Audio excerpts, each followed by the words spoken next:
Today, my friends, we will answer one simple question. How much damage can one manager do to one football club in one season?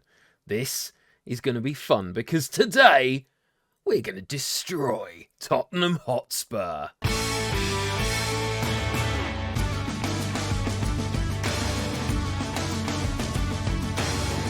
Greetings, my excellent friends. Welcome back to the channel. I'm Kirk Sheridan, and today we have an episode with a difference. We break with our regular programming for a bit of an experiment, one that I've been looking forward to for quite some time.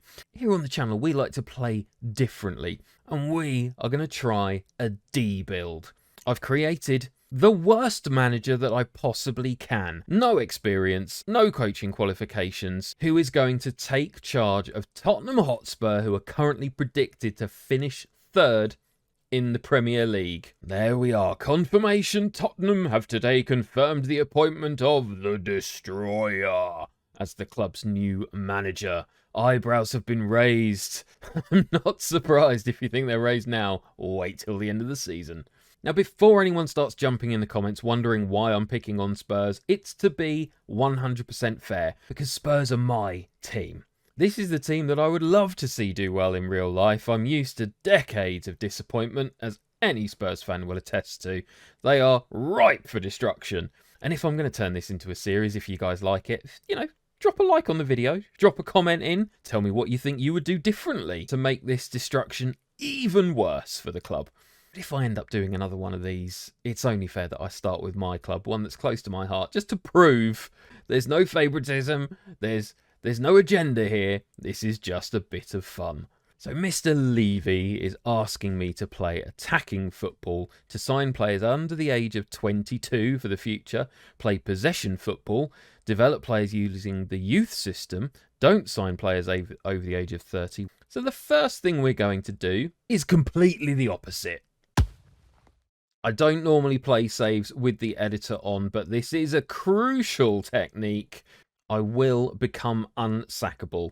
We're only here for 1 year, but I'm going to see the season out, no matter what happens. So we'll launch straight in to setting up a tactic. I won't be playing the team out of position, I won't be sticking strikers in goal or anything like that. I'm essentially going to deliberately be utterly completely inept. The board expects us to play attacking football, so of course we're going to play defensive. The board want us to play nice possession football. No, we're going totally direct with a very high tempo. We're going to bang in early crosses and we're going to shoot on sight. Out of possession, we're a defensive team, so we'll sit right back with a low block, getting stuck in, stepping up more and stopping crosses. Then in transition, as a defensive, no possession team, obviously we'll just regroup. When possession's been won, we will counter, of course. We're going to distribute quickly. We're playing with the fastest, highest tempo we possibly can. Over the opposition defence every time. So who are we going to select to play this wonderful brand of football? Well, there are some obvious choices. Hugo in goal. Dyer at the centre of defence. Romero on the right. Longley on the left. The mighty Emerson Royale at right wing-back, Perisic at left wing-back. But there are a few more subtle tweaks to make at this point. If we are truly playing anti-brand football, we're not even going to have proper wing-backs. We're going to stick them in a flat back five. And our covering central defender, no nonsense, just boot it. Then in defensive midfield, we're going for a ball-winning midfielder flying in on defend, and a Segundo Volante bombing forward on attack. Then finally, I'm not crazy. We'll obviously have Son as an inverted winger, and Harry as a deep lying forward. We might drop this one back to a defensive winger, with Kulusevski there. So who's best suited for a ball-winning midfielder? Højbjerg, yes. And who's got the energy to play as a Volante? Yves Bissouma. I think I'd like Bentancur in the team, to be honest. So let's put Bentancur in. There we go. That is the tactic that we're going to be using to start the season. The analysis is showing a little bit of concern there. Oh, okay. So there's never any danger down the right-hand side of the pitch. So we will immediately make sure that we're not bothering focusing play down there then. What could possibly go wrong? Right, let's introduce ourselves to this squad. High expectations this year. We can challenge for the title this season. Well, Hugo thinks I'm setting them up to fail, and I'm going to point the finger, because I'm not being unrealistic at all. Everyone gives 100%, we'll be fine. Hugo, still not pleased. But we're definitely going to win the Champions League. Too ambitious. No. Thrashing my arms. Let's just do it. So we begin the season with very poor managerial support and a poor dressing room atmosphere. Job done. Well, I've just offered Man United £20 million for Cristiano Ronaldo. Oh, my offer for Cristiano's been accepted. Absolutely, Cristiano. You will, of course, be an important player for us. Unfortunately, though, we can't give you £600,000 a week. Right, we have had to offer him the earth. He was not going for anything less than £550,000 a week, so we've offered him bonuses if we win the Premier League, the Champions League, goal bonuses, top goal scorer bonuses, seasonal landmark goal bonuses. This is going to bankrupt the club. But if we are serious about destroying Tottenham Hotspur, and note to all viewers this is satire, just in case you hadn't realised, offering a 2-year contract to a 37-year-old who is going to become by far and away the highest paid player at the club, good way to start. Honestly, this game is crazy. How did it even let you do that? And there we have it, my friends. Tottenham's biggest ever signing. Cristiano Ronaldo's work permit has been granted, and he is a Tottenham Hotspur player. That will mean a little shuffling around with our tactic. Why play Kulusevski up there? Well, we could have Cristiano Ronaldo instead. Have Kane as the deep lying forward on that side. Cristiano can do whatever he wants. Perfect. So how do you think this team in this setup is going to perform at the start of the Premier League season? Let's find out. Well, 4 matches into the season, we've just lost the North London derby at home 3-1, with Arsenal getting 70% possession. And yes, this is already making me feel sick and so wrong. We lost 3-0 to Man United on the first game of the season away from home. We beat Nottingham Forest 2-1 at home. Harry Kane and even Perisic scoring the 2 goals for us. And then we lost 3-1 away at Crystal Palace and 3-1 at Arsenal. So variety of different scorers so far. Well, the XG table puts us in 16th and we're currently 17th. We do have 1.56 million in the bank, but we are nearly £200,000 a week over our wage budget. So probably no more transfer activity before the deadline. Let's see what happens through September. Well, it's the 1st of October. And we are 19th in the Premier League. We won that match against Nottingham Forest. We've drawn twice and lost 6 times, scoring a measly 6 goals in the process and conceding 16. Son is very unhappy publicly. What's going on? He's publicly unhappy with my management of the team. And we have Harry Kane, Højbjerg, Eric Dyer, Lucas Moura, Davinson Sanchez, Matt Doherty, Rodrigo Bentancur, Japhet Tanganga, Sessegnon, Royale, Austin and Hill, all backing him up. Right, team meeting time. I want to improve before we have real problems on our hands. There will be consequences for us all. Yes, come on, pump those fists. What kind of feedback are we getting from the board? Oh, Daniel's not best pleased then. D rating. We dismantled Shakhtar 5-0 in the Champions League. What a quality performance. Richarlison, Kane, Son. Although we did once again give up a lot of possession. Well, there's a simple answer to this. If defensive football isn't working, then let's go attacking. I'm sure you will agree this is now a perfectly reasonable formation to play given our recent troubles. Lloris now playing as a sweeper keeper with 2 ball-playing central defenders in front of him, a holding half-back, 2 attacking wing-backs, 2 inverted wingers, an advanced playmaker, a trequartista, and an advanced forward. What could possibly go wrong? And we will counter-press, we will counter, we will distribute quickly. And no more defensive block. We're playing with a high line, triggering the press as often as we can. So October is a busy month. We have 8 matches, 3 Champions League games and 5 Premier Division matches, finishing off with Manchester City away. The Destroyer expects us to climb the table. Well, we beat Porto in the first Champions League match of October. We drew with Manchester City in our final match of October. And we lost every single game in between. One match that signified our rapid downfall as a club is this 3-2 home defeat to Aston Villa, where we managed a paltry 0.8 XG and Villa 4.08. They didn't even have a penalty. Let's see what happened with these goals then. I haven't watched these yet. Well, Kulusevski was clean through, played a beautiful ball to Richarlison, and a good finish from him. So that was a good way to start the match, 15 minutes in, and then it must have just all fallen apart. So we're sitting back very deep by the look of things. No players in the Villa half, and we had two defenders marking Archer there, and Archer still managed to get ahead. And then Richarlison, comedy bit of control there. Dyer, what was he doing? Oh my word. That has got to be the worst sequence of defending I've seen in many a year. Now Richarlison in our own half there. Doherty, oh my goodness me. This team are completely lacking confidence. There's no close control. There's no retaining possession. We're just completely allowing the other team to nick the ball off our feet. Dear, oh dear, oh dear, oh dear. Managerial support is now abysmal. The atmosphere at the club is poor. Hugo's now worried about the poor dressing room atmosphere, and he's got 14 players agreeing with him to compound Son's public unhappiness and loss of trust in a manager.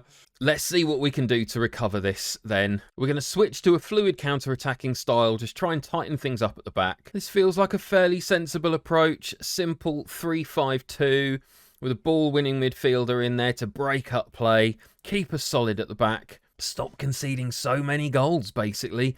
Ronaldo playing as a poacher up front with Kane as a deep-lying forward. It does drop Son from the team, but as he is publicly unhappy, that's probably not the worst thing. Plenty of football to get through now. We will return towards the end of January. Transfer window.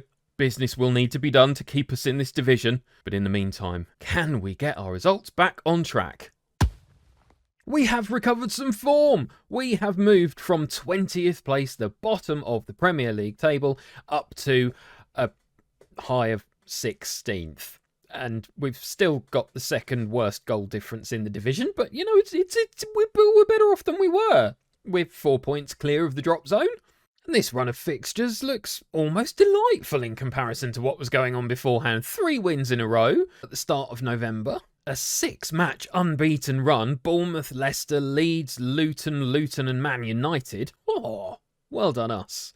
But we have come a bit unstuck recently and lost against Forest and Everton away before drawing away from home against Morecambe in the FA Cup 4th round. But still a lot of unhappy players. Son is devastated. He wants to leave. So's Japhet Tanganga. So I've offered them both out. Son can go for £60 million and Tanganga for 10.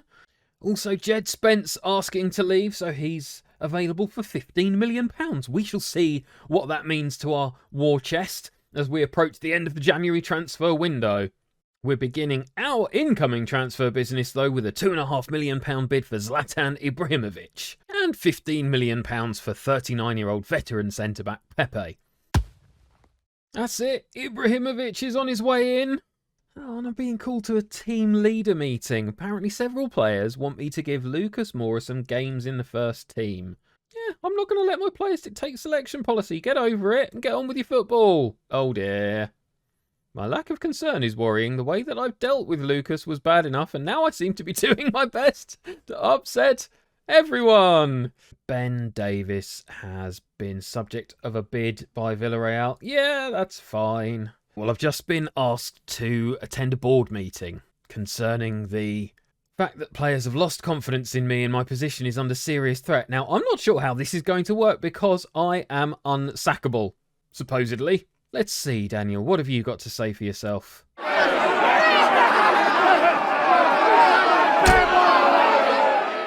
Well, I'm not quite sure what happened there. I was fired, but I'm not fired. So that seems to be what become unsackable means. Just keep on going. Right, so I've been fired once. How many more times will I be fired before the season finishes? Real Madrid want to take Son on loan with a mandatory future fee of nearly £30 million. That feels fair. Why did I pick Spurs as the first club to destroy? This is physically hurting. Mora and Son, both parting ways. Davies going to Villarreal. Pepe's joining. Tanganga's going to Palace. So we still have £15 million available. Who do we have who's affordable then, hey? Lucas Vasquez from Real Madrid. Perfect. And there we go. We beat Morecambe 1-0 in the FA Cup through to the 5th round. Never any doubt. As this formation is working so well for us now, I think it's time for us to up the ante with our attacking intent. Score as many goals as we can. Right, let's come back at the end of March and see how this new look team is performing. Incredible! We've only lost 3 matches in the last 2 months. The Destroyer is a genius. So now that we're out of relegation trouble and we're into the Europa League knockout round, it's time to fall back to the Destroyer's core instincts and play supremely defensive football once again. There is no universe where this can end badly. Well, it's the 1st of May. And Tottenham fan poll on Radio 5 Live asking if I should be sacked has a 97% response rate saying, yes, I should. But I don't know what the problem is. We're still 16th. We're not in the relegation spots yet. It's fine. That defensive football is totally keeping us out of trouble, right? I mean, we drew with Man City. We got beat 3 times in a month by Arsenal. And we've got 4 matches left to avoid relegation. Club atmosphere is abysmal, managerial support very poor, and our best performing player this season is backup goalkeeper Fraser Forster. I don't see anything wrong here. 4 matches left. Can the Destroyer complete the job?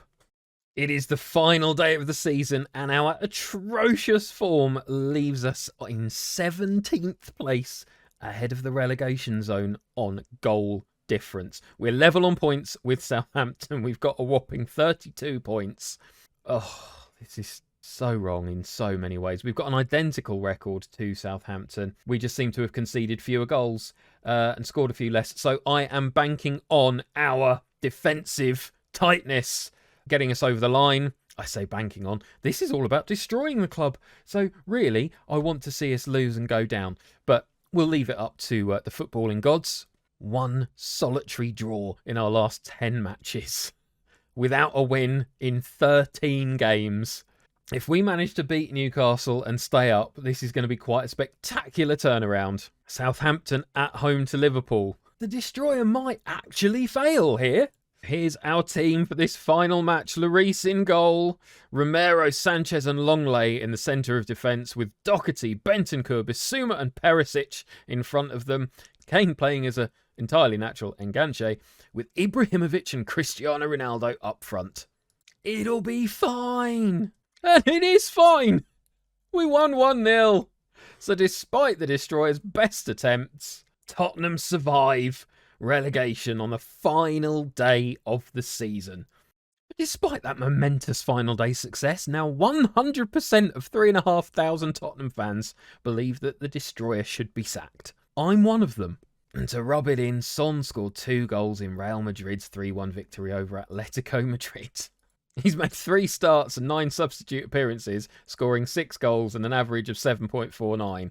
Well, the new manager, who is not going to be me, will have an incoming wage budget of £3.7 million and a spectacular transfer budget next year to try to recover this appalling situation. Signing of the season, which the board were most displeased with because we're paying far too high a wage, was Ronaldo. 43 appearances, 13 goals, 6.92 average rating. Pepe is now 40 years old, played 12 matches for us. Zlatan, who we brought in to rescue our season, started 2 matches. Some things never change though. Harry, most assists, most goals scored, most player of the matches, highest average rating. Legend. Well, we didn't quite achieve ultimate destruction. That mid-season change of approach to a fluid counter-attacking style started putting a lot of wins on the board for us. And it was only when we switched back to the defensive anti-football that things started to fall apart until that last day of the season when we managed to pick up 3 valuable points to stay in the Premier League. But just how much damage have we managed to do here?